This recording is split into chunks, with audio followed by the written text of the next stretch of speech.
Hi, everybody. Barry McGuire here for Barry McGuire's Creative Real Estate Education Series.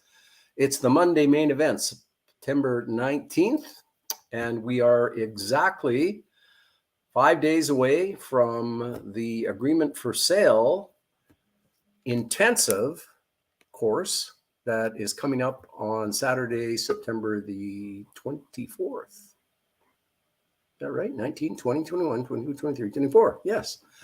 Somehow those days didn't seem to work out in my brain, even though I know Saturday, September 24th is AFS intensive. So what do we do here on this Creative Real Estate Education Group? We talk about creative real estate. What does that mean? It's things other than buy and hold, and how those things other than buy and hold, like agreements for sale that's coming up on Saturday, rent to own, fix and flip, joint ventures, options, wholesaling, how all those creative strategies work, how we can help you with your creative real estate portfolio and plans, and how those fit into buy and hold, because we love buy and hold. We're certainly not saying everybody has to be a creative real estate investor. For Donna and I, we own about 22 doors still. And I think probably 19 of those are on the buy and hold side of things. But I'll tell you, some of our creative ones have been knockouts. In fact, I'm going to tell this story a little bit later as we get on into the event. So we have interesting people on. We have mortgage professionals on, tax professionals, insurance guys, who tell us about the ins and outs of insurance, which is really, really important. Darcy Marler came on to tell people about development. Experts of all kinds that we think can add their detailed kind of insider knowledge to their end of creative real estate. So that's what we're doing. We also do, Donna and I do focus workshops, assisted by a really great focus team. And those are day-long or two-day-long events where we talk about various aspects of creative real estate. So our first live event in, as I like to say, 3 long COVID years was on May 7th and 8th in Calgary. That was what we call the Rapid Cash event, where we talk about all those creative strategies. And coming up, because there's such a big demand for it, is what we call AFS, or Agreements for Sale Intensive. And that is Saturday, September 24th in Edmonton. Donna will be giving you some details about that for any folks who want to come along to what is an absolutely amazing event. And I guess one of the reasons I think it's so amazing is because we get to spend a whole day on agreements for sale, whole day. At the Rapid Cash event, we spend a good half day on it, maybe a bit more. But this is a whole day. It means more exercises, more discussion, more questions, more delving deeply into why agreements for sale are such a wonderful strategy, and why it's so right for the times. And also, why you can make some money doing that, and why you can make some money without very much of your own money. I kind of like that combination.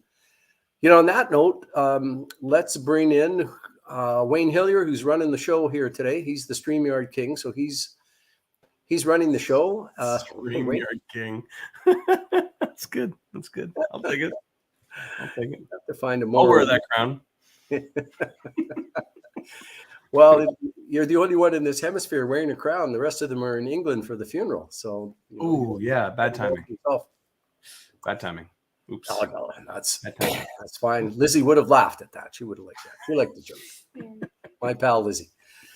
Oh boy. So yeah, so the AFS event is coming up on Saturday the 24th, folks. Wayne and his better half Gabby are a big part of the event. Some of you listen to them daily on the 6 a.m. podcast. Others of you belong to some of Wayne and Gabby's groups, but they show up and contribute a whole bunch to the event because they've done agreements for sale. They know how creative real estate works, and they've got hands-on experience in taking people through various examples of what they've done in the creative and particularly AFS space. Is that right, Wayne? Is that pretty much that it? Oh, yes. The other thing about Wayne. The other thing about Wayne. Everybody knows this. I got to say it anyway. So one of the things we promise is that we'll stick around and answer questions till they're all answered. Yes. We don't shut it off at 4:30 and say, okay, folks, that's it. We say, okay, the main part of the presentation is over. And now we're going to stay here till we answer all your questions. It doesn't matter how long it takes. So everybody stays around except people who have to catch a flight. Mm-hmm. And they ask lots of questions. And we really have the time to dig into some of those knotty issues that folks figure out. Mm-hmm. And then we kind of get to the end of that. People are running down. And I go, okay, well, we're coming to the end of the questions, going once. And when questions are over, we're going to the bar, probably to have more questions. Going twice. And just as I'm about to say gone, Wayne pulls out his list of questions. It's hilarious. You get an opportunity. It doesn't matter how many times I've been there to these, focus workshops. I still have my own questions. And when you've got an opportunity to be in a room with the best, Barry and Andrea and Neil and Dean and everybody, I'm going to take advantage of it, because sometimes they don't always answer the phone when I call. So I got them. They're literally sitting next to me. They can't run away. I'm going to get my questions answered. Got to get the questions in. And so we're poking a little fun here at Wayne and his questions, but I think that's important for people to know. That is, number one, they get to ask questions throughout the event. They don't have to save until the end. We answer questions when the question is the question and when it really means something to somebody. And we try and do them all. And then, if they're still at the end of the day, we stay. So that's a bit different than how most places do it, but we like doing it like that. Do not leave without getting all your questions answered. Right. Take advantage of it, right? That's right. Show up, ask lots of questions, learn all about it. And all right, so now we are very fortunate today to have on as our special guest, Aurora De Leon. We're going to bring her on right now. Hello. And we're going to hear a bit from Aurora, and then we're going to bring some other folks on and have some more chit chat. Aurora, thanks for agreeing to show up and talk to us about your creative real estate journey. And I know it's been interesting, so thank you for coming on. That's very nice of you.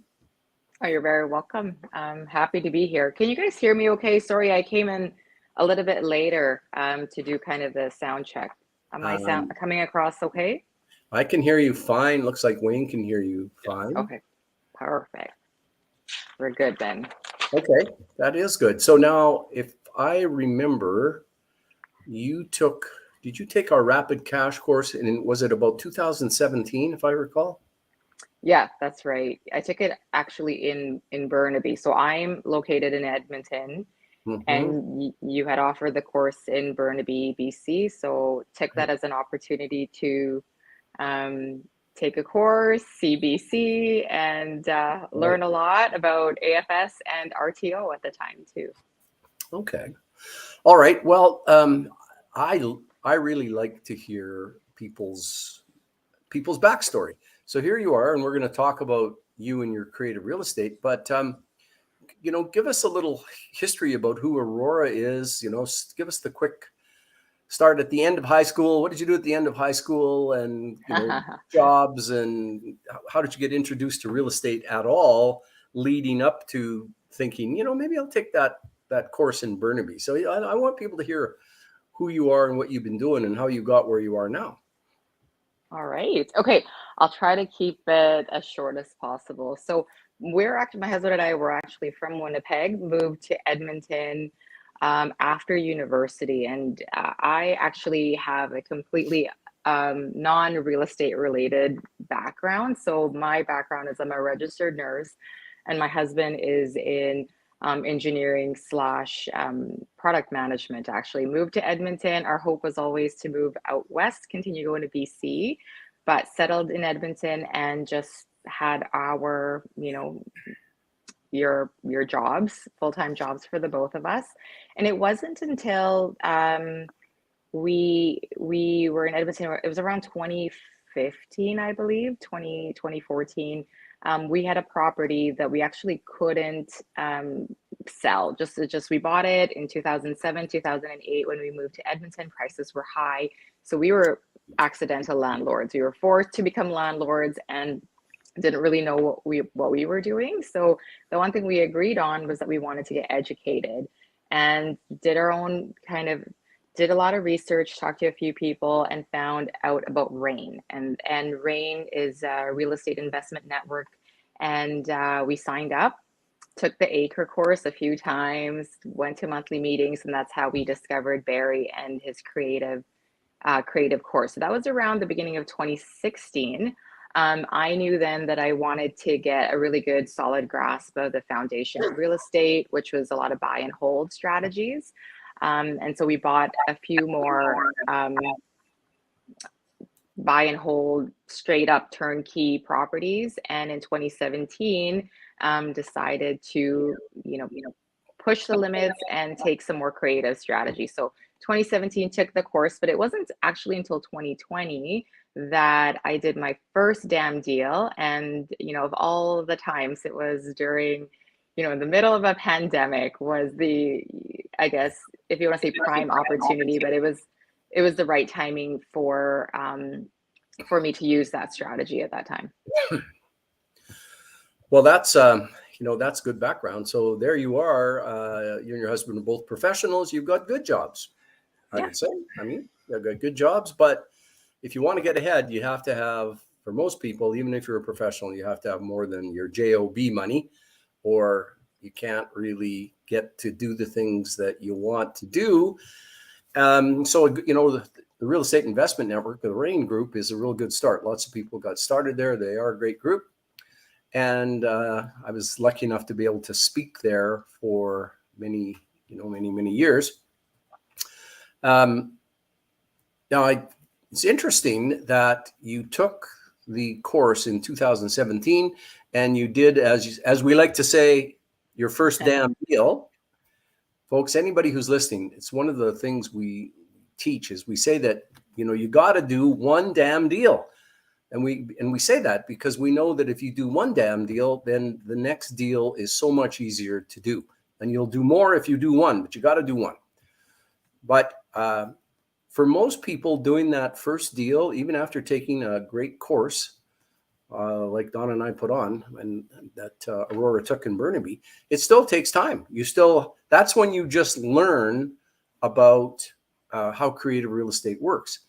And I guess that's one thing, Aurora. I mean, you read a lot about real estate, but you decided that for education, you needed to get some education. You believe in education, and you thought coming to take the course is the way to get it.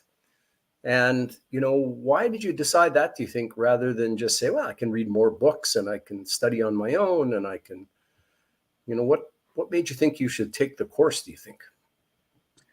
I think it was a combination of things. So getting it, and I don't know if you're referring to the RAIN membership or the AFS course or both, but I think for us, it was important to not only have that, I guess just that head knowledge, but be surrounded by people that were practicing it, we're applying it, in hopes almost through osmosis that you kind of, you learn the practical side of things, plus the access to, like what you guys were talking about earlier on, is that ability to just ask questions. Because in as much as you learn kind of textbooks and textbook information, the thing with creative deals is there's a lot of creativity and there's a lot of way to slice and dice things. And the more, folks that you talk to about it, the more scenarios you hear, I think it just kind of opens up the world of creativity. And I think that's what I really loved about, and I still do, about creative strategies, is that there really isn't a whole lot of limitations. So long as you do everything above board, you consult with your lawyer and, the right people in your team, there's just so much more that the original constraints you think are applied doesn't necessarily have to. And I think having that group and having that access to those kinds of experts was the reason why we decided to do both the RAIN Yeah. as well as the AFS RTO course. Well, you're certainly right that having like-minded people to bounce things off of and to work with and talk to is very, very important. It's hard to do this on your own. I mean, I don't know anybody who just managed to do it all out of books. The RAIN group was great, meeting once a month, those once or twice a year, what they called the Acre events, where it was an all weekend thing. I mean, surrounded by people who are interested in the same thing that you are, and being able to network and talk and hear other experts. And then moving over to the focus workshops, to the agreement for sale, RTO things, the rapid cash program. One of the things that we see as a huge benefit, and I think you do too, is that once you've taken one of those courses, you belong to that private Facebook group, which is almost 500 people now. That's the number of people who've taken our courses. And it's a very helpful, supportive group. If you ever are stuck, if you ever have a question, if you ever have anything that's going on, you quickly post it in the private Facebook group, and you've got 500 people who've got your back.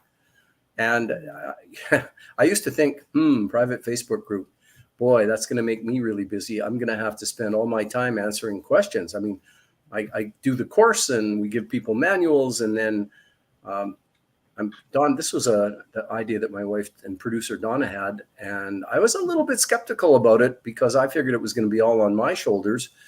And if you got 500 people asking you lots of questions, that's quite a job to take on. But guess what? Because we have 500 people who did just what Aurora said, which is they take the creative real estate education learning that they get by coming to one of our focus workshops, by coming to an all-day event, hearing people live, doing those exercises, asking those questions, and then they apply what they learn at the event creatively. So as Aurora said, we're always amazed at the way that folks take the basic strategy, say the basic agreement for sale strategy, which is a seller financing strategy, and then they adapt it all above board, consult with your lawyer, in ways that nobody ever thought of. So what that meant was that I didn't have to answer hardly any questions. Not that I wouldn't have answered them, I would, but I was pleased that I only have to kind of help out every once in a while, because everybody who's taken the course is helping everybody else. So that's one of the real benefits you get from taking this agreement for sale course that's coming up on September 24th, or any of the other ones, is the private Facebook group where we all support each other. So that is, that is ultra important, and that's the way you learn. Mm-hmm. If I might add as well, is that, there's lots of Facebook groups out there, and and maybe people have been kind of like, now there's a Facebook group for everything, and everybody's got something that they're selling in Facebook groups. So when you think about another Facebook group to join, it's like, another Facebook group. But honestly, the quality within that Facebook group, the 500 people, like, you can ask a question and know that you're actually going to get a legitimate answer and not just someone's advice or uneducated advice. So, to be a part of a, little group or community like that, and to know that you're going to get solid, good, reputable advice is extremely valuable. Extremely valuable. Yeah, totally agree with that. Now, Aurora, let's go back to your story. So you took the course in Burnaby in 2017, but you did your first damn deal. And when we say that, we mean your first damn creative deal, because you were doing other things in 2020. And so this is going to be really an interesting story for people, because one of the things that we know is that the agreement for sale, or AFS strategy, can be a really good strategy for people who don't have very much money to put up for deposits, and B, if they have money to put up for deposits, they can't qualify for a mortgage. So if you want to buy property, let's just say you want to accumulate a buy and hold portfolio. That's what you want to do. You just want to buy it. You want to rent it to good tenants. You want to pay off the mortgage, and produce some cash flow. That's what you're looking to do. Well, for most people, you run out of deposit money. I mean, look, if you want to buy a house for a basic house for let's say $300,000. If you want to buy a house for $300,000 and you want to get a mortgage and you want to get what they call a conventional mortgage, not a CMHC mortgage, the deposit or down payment is 20%. 20% of $300,000 is $60,000. So every time you want to buy a $300,000 property with a conventional mortgage, you got to come up with $60K. And that's a lot of money. That is a lot of money. And if you're looking to get more of those buy and hold properties, let's say you've got endless numbers of $60,000 checks that you can put into the pot. You still have to qualify for those mortgages. I guess if you've got endless numbers of $60,000 checks, probably qualify for more mortgages. But most people run out of deposit money. They run out of the ability to qualify for mortgages. And when we get Sean Impey on a little bit later, he'll talk to us a bit about that side of it. So the ability to buy properties for little or no money down and have the seller be your bank, because that's essentially what the agreement for sale strategy is, seller financing. But if it's, if the seller can be your bank and you don't have to put up very much money, wow, that's a powerful strategy, as long as that property that you are buying works and, that you can make it be a positive cash flow property. Because as we like to say, it doesn't always make sense to buy a free property.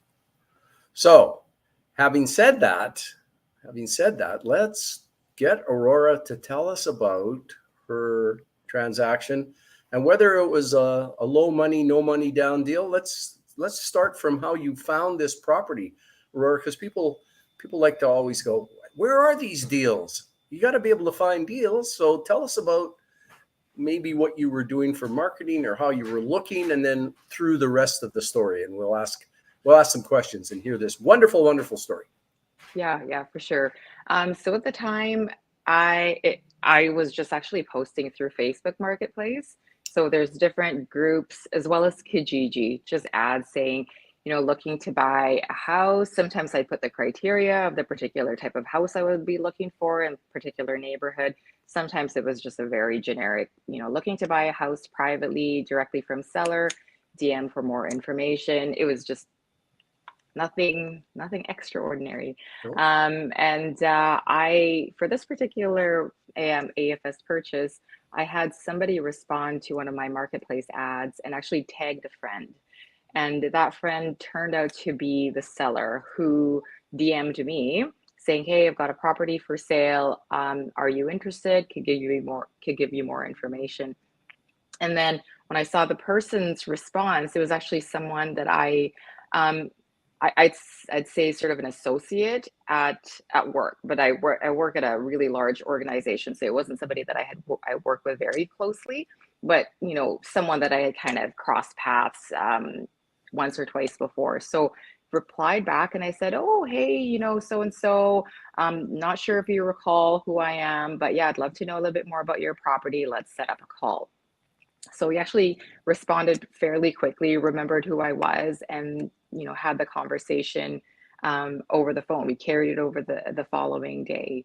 So in our call, first call was just really kind of rebuilding that rapport again. And I think that's one of the key things. And I think for the many speakers that you've already had here, it's really building that relationship with whomever it is, I guess, that you're dealing with or dealing with in business, especially sellers, when you're dealing with them directly and you're trying to get information as to why it is that they're trying to sell their property. What is it, the problem that they have, and how can you solve it? So a lot of the conversation was really very just catching up, finding out about their situation, and then kind of got into the property. And that's when I found out that at that time, he had a property that he had been trying to sell the last couple of years. And trying, I think, is a loose term. Like, I don't know how committed he was in actually trying to sell it, but it had been vacant for longer. because he was already living with his partner at the time and paying mortgage, with that partner. And at the same time, he and his partner decided to build a really fabulous, fantastic, ginormous house that is also now ready for them to start paying additional mortgage payments on. So that's So he three. ended up with 3 mortgages, is exactly, and then a house that has been, pretty much vacant for the last 3 years. So was able to get that information and also find out that, he wasn't really in a fantastic position because of all the mortgages and all the expenses, Mhm. et cetera, and kind of just wanted like a fresh start with everything, because they not only had to sell this property, Yeah. or the property that he and I were having a conversation about, his partner's property that they're living in, but now, there's 2 properties that needed to be sold and then a property that they needed to move into. So it's just kind of lots of things happening all at once. So the problem for them was too many properties, and somehow we don't know why they weren't, and how much effort they put into selling, but nevertheless, it hadn't been sold and it was sitting vacant. And I think we all know that sort of thing weighs on people's mind. It produces stress. I mean, you got to be making those now double mortgage payments, and then you can see into the future triple mortgage payments coming once the new place is built. And that might start early. If they were going to do construction draws, they might have to start making some payments pretty quickly. So yes, you've really hit on what we teach, which is that our best place to find deals is where people have problems. And as creative real estate investors, if we can come up with solutions that help people solve their problems, then we can do deals. So that's a really fundamental thing that we've learned. And the other thing I heard out of that first portion of your story, Aurora, is that you were doing the most basic of marketing on Facebook Marketplace and on Kijiji. You didn't hire copywriters and ad guys from Madison Avenue in New York to put together splashy campaigns with, who knows how many types of bells and whistles in order to convince people to talk to you. I really like it that you were just doing, a basic kind of, if you have a house to sell, call me. If you want to sell privately, basic wording, because I think folks listening and going, well, how am I going to find these deals? Well, we do talk about marketing a lot in our course because it's such an important topic. But there are deals out there, and deals are where you find them. And it isn't necessarily because you've got some campaign that you paid a lot of money to put together. So that's an important thing for people to understand. And the next thing is that you do want to draw people out, and you do want to hear their story. And in your case, because the person you were talking to is, I think you said, works in your same large organization. You could have said, hey, Bill, well, how's it going over in the XYZ department? I don't get over there very much, but nice to talk to you. Okay, let's talk about your house. What's going on? You could have just roared right into that, but that's not what strikes a chord with people in trouble. You have to draw them out. You have to hear what's going on. You have to get some details, because hearing those details helps you figure out the solution to the problem. It's so you don't have to be a fancy marketer, but you do have to talk to people and find out what the problem is and draw them out and be sympathetic to their situation, because you need people to talk to you. And once they trust you a little bit, they will tell you everything. So that was what you gleaned after maybe 2 or 3 sort of calls with this person, and you get the sense of 2 properties now, a third one looming. How did you move on to start talking about the specifics of this transaction? So we actually decided to take a look at the property together. So we did a visit there. It was the seller and then his new partner, and they just showed me the place, and we kind of started talking a little bit more about their situation and what it is that they were looking for and how quickly they wanted to sell the place. So in essence, they wanted it done right away. They're kind of like willing to work with whatever it is. And that's when I started introducing the conversation about agreements for sale, that if we could make this a win-win situation where I am able to take the property as quickly as possible, or as quickly as what would be agreeable to them. And if I could take over mortgage payments, if I could take over the property taxes, utilities, take care of it. They also had a lot of junk in that property. Like, again, it had been vacant for 3 years. Yeah. So it was kind of like, yeah, don't worry about it. I'll take care of it. They had an old playground at the back and their garage was just a mess. I'm like, don't worry, I got this. Just, we'll work it out. So I think those were the problems that we really figured out was the priority, and the things that, instead of the dollar amount per se, was just all the other problems that they also wanted just miraculously like gone. Yeah. So so the conversation, it was a few conversations. I do have to tell you that it wasn't just like that. After that visit, No. we had our numbers settled. We did work it backwards in terms of getting to the numbers, and I don't know if you want me to get into that now, Barry, or. Well, I do want to get into that. I want to bring Wayne in here, though, because Wayne is very much a believer in the relationship building side of it and creating trust. And Wayne, is this, Aurora has described how she drew out these sellers, didn't dive right into it in the first conversation, had a few conversations. Is that your style? Do you agree with that's how to go at it with a nervous seller? What's your take on that? 100%. And Barry, you know this. Aurora, I probably haven't told you.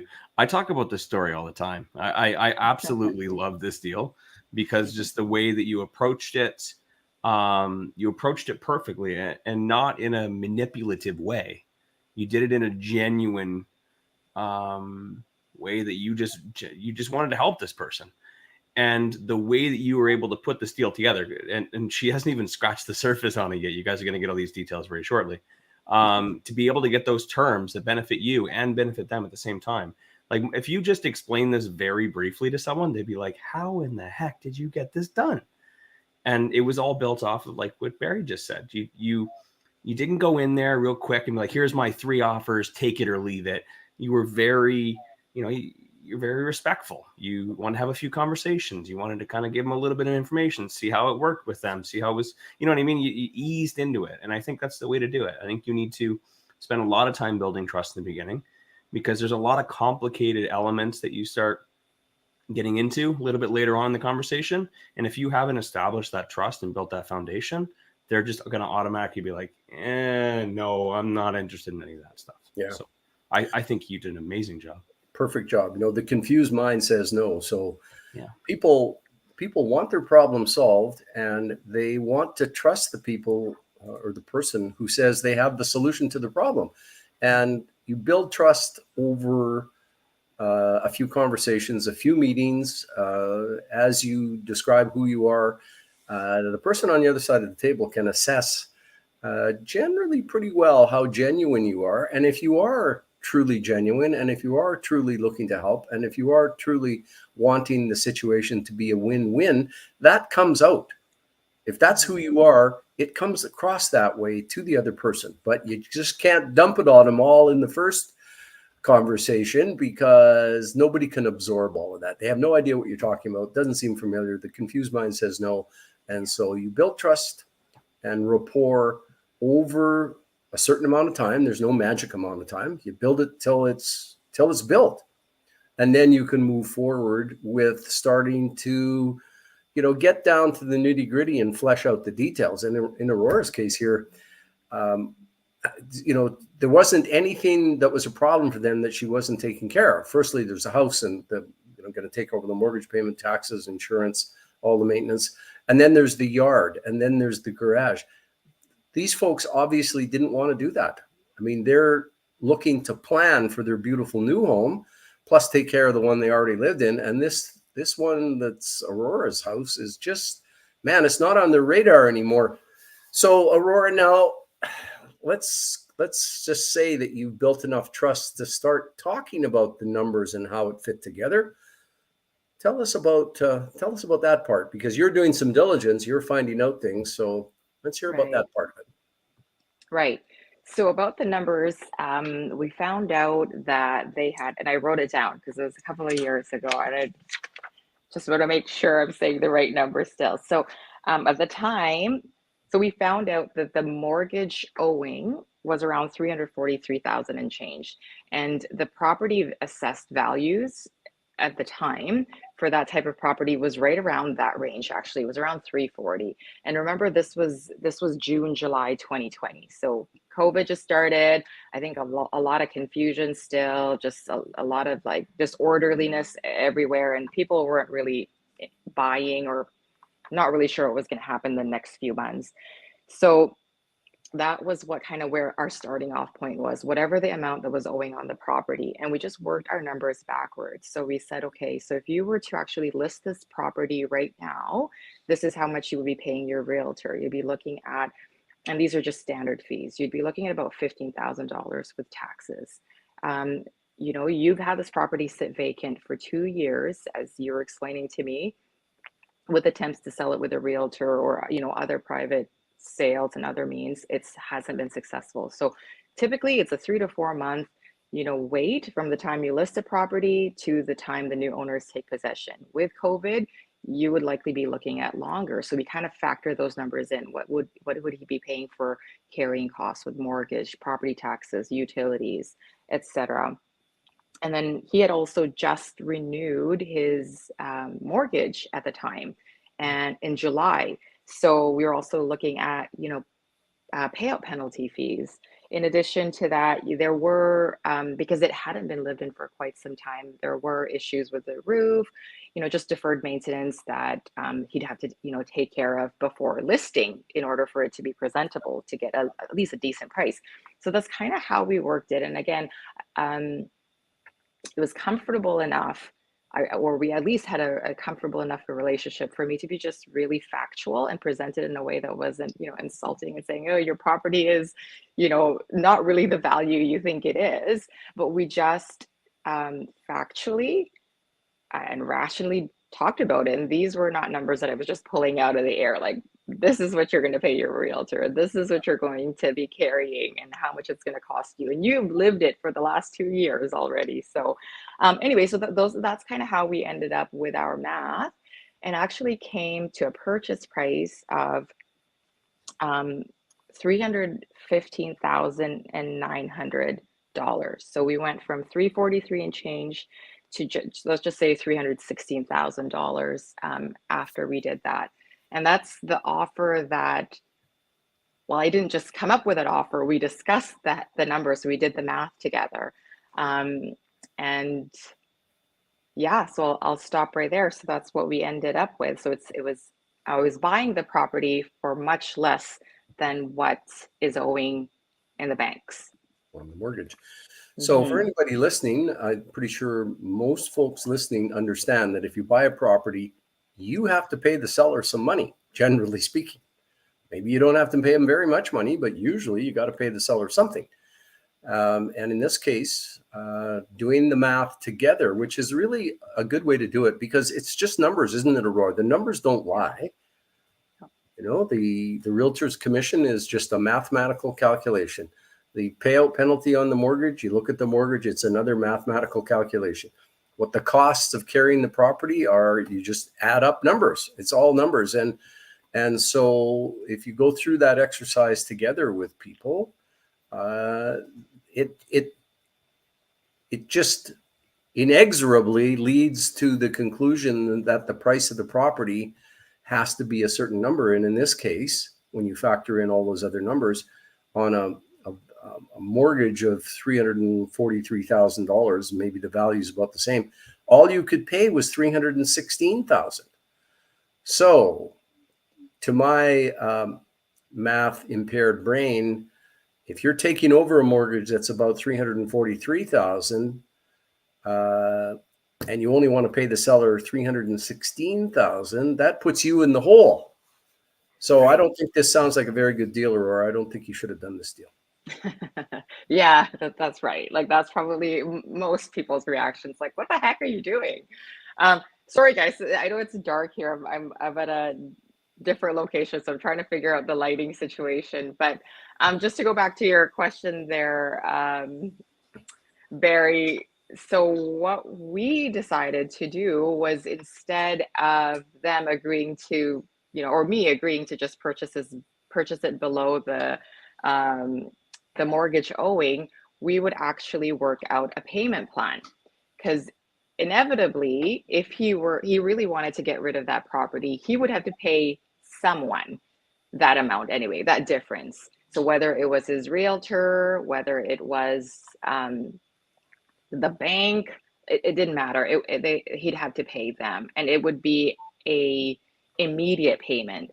So what we decided to do was to work out that difference, to actually work it out as a payment plan. And what we decided to do was 5,000 upon closing, because that was the amount of money that he had and that he would be able to provide. And then the rest of the amount owing would just be in a payment plan over the next 3 years. And it would be, I think it amounted to about like $687 per month for the next 3 years after closing. And he was agreeable to it. So folks, Aurora's taking over the property with a mortgage of about $343,000. And she's going to pay the seller $316,000. So that means the seller owes her, rough math, $27,000. I think that adds up to. Yeah. Seller owes $27,000. So I just want to make sure that that's sinking in. Yeah. In this case, Just Aurora's went over that really quickly, like it was just no big deal. Yeah. That the seller's going to pay you $687 a month for the next 36 months. That's crazy. And then $5,000 up front. and Crazy. Yeah. And so, Aurora, how's that payment plan going? How did all that work out? Well, yeah. So it actually worked out pretty well. So this is when you call up Barry and go, Barry, what do I do with this? I negotiated this, but how do I make this actually happen? So we set it up as to ensure, because I remember this conversation with you, Barry. You're like, okay, now you're the lender. How are you going to ensure that they're actually going to make the payments that they say that they're going to make payments on? We set it up as a promissory note saying, yep, this is the amount owing. This is what you're going to be paying me back on. And then at the same time, you encourage me to do my due diligence. So now I'm the lender, essentially saying, do they actually have monies? Are they good for whatever it is that they're owing? So we looked at the other properties that they had to see if there was equity in it, and then registered it as a mortgage. So that, in terms of the legalities and the securities, that's how we did that. And then secondly, in terms of your second question, Barry, in the payment plan, they actually were quite good with making the monthly payments. And I can't recall exactly when it was, but probably around a year later, they were either refinancing their house. I believe it was not refinancing, but something with their house, either selling, refinancing. I can't quite remember, that they needed to have that second mortgage discharged off that property. So they actually reached out to me and said, hey, would you be okay if we just pay the full amount owing instead of over the next 3 months or 3 years? No, you can't do that. Don't pay me. Yeah. I was like, yeah, no, I'm good. No, we're good. They did renegotiate a little bit, saying, hey, would it be all right with you if you would consider maybe discounting it a little bit, since we're paying you up front, and I was totally happy to give them a discount. I think we ended up taking off $1,000, and they were really, really happy with that, and I was really, really happy to get a check too. So again, it was like a win-win situation. So we got that mortgage discharged. We still have that property. we actually have tenants in there that moved in the day we got the keys, and they're still there, and they're just renewed their third term with us. So yeah, it's been a really good AFS. It's a good property. The values have increased, thankfully. And yeah, I actually am in contact with the seller, once in a while, and we are, in good terms. They're in a much better position now financially, and I think just with their getting that off their backs and the other property off their backs. So good. That is, as Wayne says, such a great story, don't you think, Wayne? I mean, if you're talking to people, I mean, what do you mean they paid you $27,000 to sell you their house? I mean, come on. Why would they ever do that? Yes. Why would they ever do that? Wayne, I know you've got more words. So that is something that we run into all the time when we talk about these stories, Aurora. People don't believe you. They go, well, that's just crazy. Well, I mean, even though you've explained the fact that they have to pay commission and all those extra expenses and payout penalties, people don't get how that fits together. And they go, no seller would ever do that. That's impossible. Nobody would ever do that. But your story proves that they do, absolutely do. And, Wayne has done a number of AFS deals like that. Yeah. And I told you at the beginning, I was going to talk about one of our own deals. Don and I bought a property, a little small multifamily by way of AFS about 2.5 years ago for no money down. Maybe it was longer than that. Oh, yeah. Donna goes, oh yeah, it was longer than that. But it was a no money down deal, and we're selling it now, and we're going to put $200,000 in our pocket. Wow. So, wow. And somebody just approached me out of it, said, hey, they were in to talk about something else, and said, wow. So deals are where you find them. And you don't necessarily have to actually even pay money to a seller. Now, this deal that Aurora has told us about, like all AFS deals, they're not on every street corner. You can't just expect to, take a course and then go find 25 deals to do. That's not how it works. You've got to get out and market and find and network and do like Aurora did. She just did some kind of regular messages. Mm-hmm. We've been talking so much. Sean Impey's been waiting patiently there. Why don't we get Sean in here and have him maybe tell us a little bit. Sean, we talked about, people buying mortgages buying properties and only being able to qualify for so many mortgages. And of course, we've got this new rising interest rate environment that's the central banks are popping up rates, not at 0.25%, but 0.5, 0.75, 1%. What's the mortgage qualification environment like now for people who want to buy properties?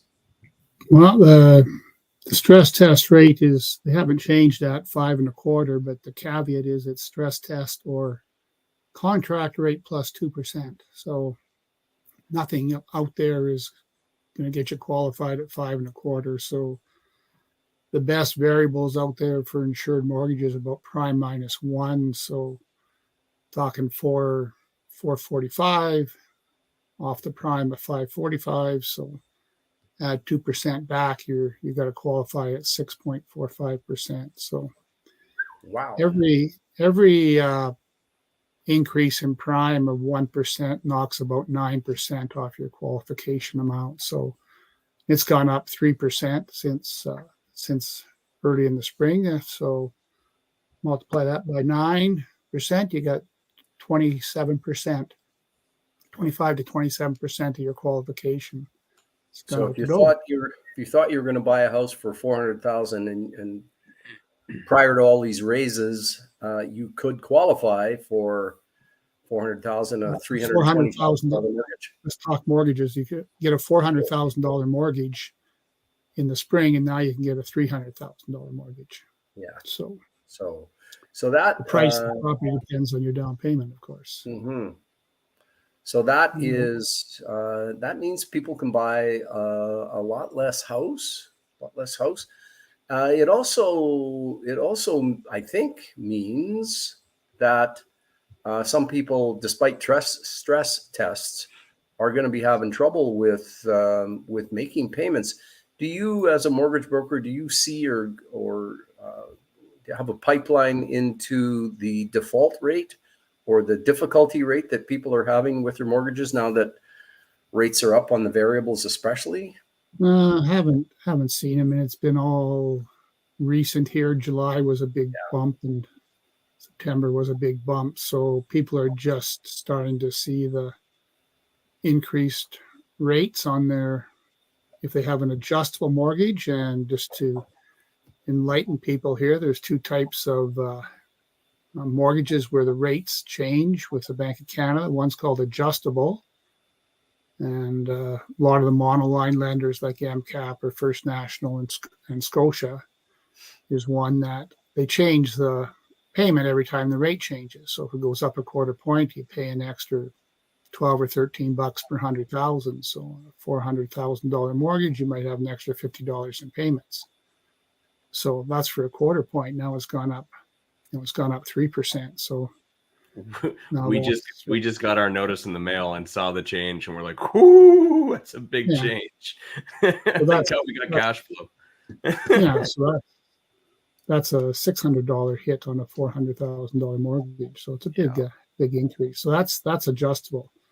There's also out there called true variable rate mortgages, which means that the bank sets the payment when you get your mortgage. And TD does this, and some of the other banks. So they say your rate is 3%. They figure out all your payments. As long as the rates don't go up past what they call the threshold, where what you're paying is less than the interest, they don't change your payment. So some people are still crawling along at the payment they had here in the spring because they haven't reached that threshold rate. So, but when they do, it'll be a surprise. So, okay, Sean, I'm going to stop you at that point. I know Aurora's got some other commitments. So, Aurora, if you have to flit, I just want to say thank you very much for coming on and telling one of the best AFS stories ever, except Wayne has a question. I got questions. You can't leave. Maybe I missed it. How much longer do you have left on that term? So because they just renewed it in July, when we were having that discussion, I have it until July 2025. But on the schedule, the AFS schedule, I actually was able to renew the option for another 5 years. So really, I could add it. So 2025 and then another 5 years. So up to 2030 if I wanted to. Jeez. That was Wade shaking his head. So me. we could be your bank for another 8 years, Aurora. 7 or 8 years. Aurora is buying drinks on the weekend if you're still. Oh, hell yeah. That's and what was I going to say? And you bought that in South Edmonton, if I remember. Close. It's West Edmonton, like the Hamptons area. Oh, okay. That's right. Yeah. And you got it at 314. I know the market well enough to know that you've made a little bit of money on appreciation as well. Yeah. That's wow. I'm happy. I'm happy for you. Yeah. Thank you. Thanks, everyone. Thanks, I do Aurora. have to skedaddle. So thank you so much for having me. And then we'll catch you guys later. All right. Thanks, guys. Thanks again. Bye. Bye-bye. Bye. All right, Sean, back to you. Back to our mortgage question. And, I've had clients, every time there's a rate hike, they say, should I lock in? And I say, well, you're still a point below fixed. So,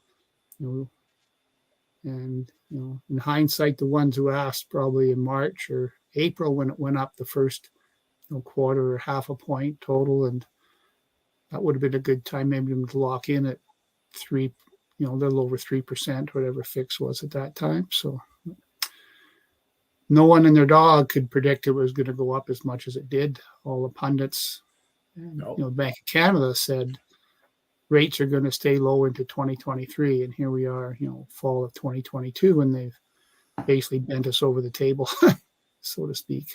So Yeah, they kind of have, and early on there was all of this talk about transitory inflation. The rates are rising to fight inflation, but because it's transitory, and which I guess means it's going to be here and then gone, inflation's going to disappear. The implication was, don't worry about it because it's going to go up now, but it's going to come down right away because this is a transitory event. And so far, that's not true.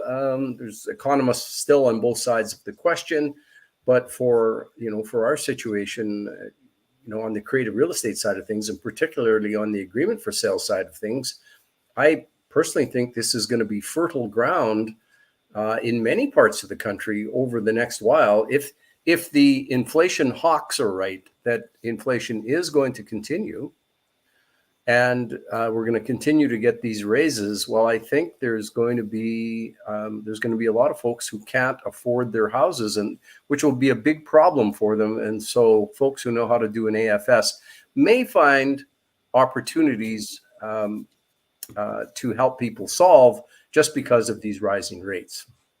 well, in the big markets like Toronto and Vancouver, especially in Toronto, I think that houses went stupid and we're going up hundreds of thousands of dollars in a year, right? So now they pull back, and if you went and got a 95% loan to value mortgage and tax insurance on, so you're 98.5% on $1 million property, then whoops, now that property is only worth $850,000 and you're financed at 980. That's a lot of years of mortgage pay down to catch up on that property. And you probably can't sell that property anytime soon unless you write a big check. And if you could write a big check, you wouldn't have got a 5% down mortgage in the first place because you didn't have much money. So that's going to come up. That's going to come up a lot. I mean, again, the economists and the pundits are saying that the biggest drops will be where it went up the most, and so that's in the Lower Mainland, Fraser Valley, in BC, and stretching out, and in Ontario, and in most of Ontario, they've had those huge increases. So they're talking 25% drop in the value of houses on an average across the country, and bigger in those those more expensive areas where values went up so much. There's a question. Question. Do we have a question? Yep. Don, I asked this today. Shirley's question. I said, if the person holding the AFS wants to buy a property during the term, how does it impact their debt service ratio? Does a new lender take rent into account? How can you get trying to make sure their DSR isn't dinged? So this, folks, for your listening, if somebody sells you a property by way of AFS and you take over their mortgage, essentially, what if they want to buy a new property and they go see Sean? What will Sean tell them? So Sean, what do you say to them? Well, I think the person holding the AFS are talking about the buyer, right? Future buyer, yeah. Well, not the seller. So if you have I think the seller may want to buy another property before the maturity of the agreement for sale term. Yeah, that's right. The AFS. That person holding the AFS, they're talking about the investor. Well, I guess we better be clear on that. They're talking about taking the rent into account. She asked me earlier today. That is what she means. Yeah. So the new lender wants to know if does the new lender take the rent into account? So that would mean, to me, it's the one doing the purchase on the AFS side. So if the rent's good enough and it's a wash on most, on some lenders, it's a wash, so it doesn't impact your debt servicing. So. All right. Well, get a lender to treat the payment as rent and kind of saw it off. Well, you probably have a lease agreement with somebody in that property, right? So. Yeah. All right. Well, folks, Sean is going to be at our event coming up on September 24th. He's going to be on our creative finance panel. because when you buy by way of AFS, sometimes you need to exit by getting yourself a new mortgage to pay out your seller. And Sean and other people will help us on that aspect of financing and other aspects of creative financing. So, Donna, any more questions, or is that the one for us? That's the One for tonight? Okay, well, if you haven't decided to sign up, if you're on the fence, there's a whole bunch of great reasons why you should show up on September 24th to join the rest of us here in Edmonton. We're going to be at the Delta Hotel. Great food, lunches, and breakfast for you. Super experts, tons of education, a 300-page manual, exercises, and networking till you're just going to be amazed at the whole thing. So I'll leave everybody with that. Sean, thanks for coming on. Wayne, thanks for doing your usual great job running the show here. And we hope to see you all on September 24th. So good night, everybody. Bye, guys. I know.